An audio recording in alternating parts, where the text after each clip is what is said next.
Through the mouths of his prophets, God gives his people one final warning. Repent of their sin, or a terrible judgment will happen to them. Will they finally listen?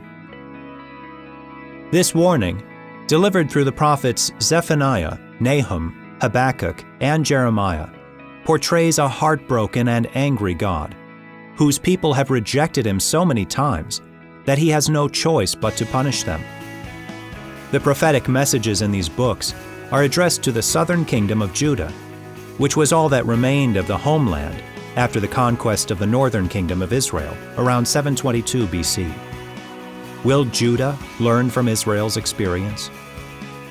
The Assyrian Empire, which had terrorized God's people for centuries, was beginning to crumble. The book of Nahum portrays the destruction of Nineveh, the capital city of Assyria, as an act of God against a violent and oppressive people. The proud Assyrians, who were thought to be invincible, had been humbled by the justice of God.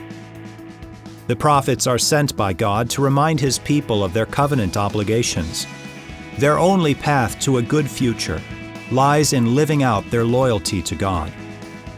As the prophet Habakkuk laments, it did not take long for Judah to fall back into evil and idolatry. The rich and powerful oppressed the poor and vulnerable. Pagan idols replaced the worship of the one true God. The tone of God's messages in these prophetic books moves from exasperation to anger. In the book of Jeremiah, God portrays himself as a scorned lover whose beloved spouse refuses to be faithful to him. After countless acts of infidelity, the relationship is in shambles, and God is reaching the end of his patience. If they will not return to him, God promises to raise up another pagan empire, Babylon, to destroy Judah, in an awful judgment referred to by prophet Zephaniah as the terrible day of the Lord. Over and over in these books, God calls his people to account for their unfaithfulness, pleads with them to return to him, and warns in graphic detail of what will happen if they do not listen and repent. Some of the most tragic events in the entire history of God's people are recorded here.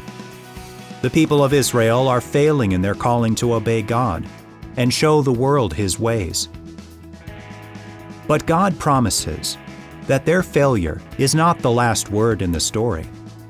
He will transform them into a people who will be vessels of his light for all peoples to see.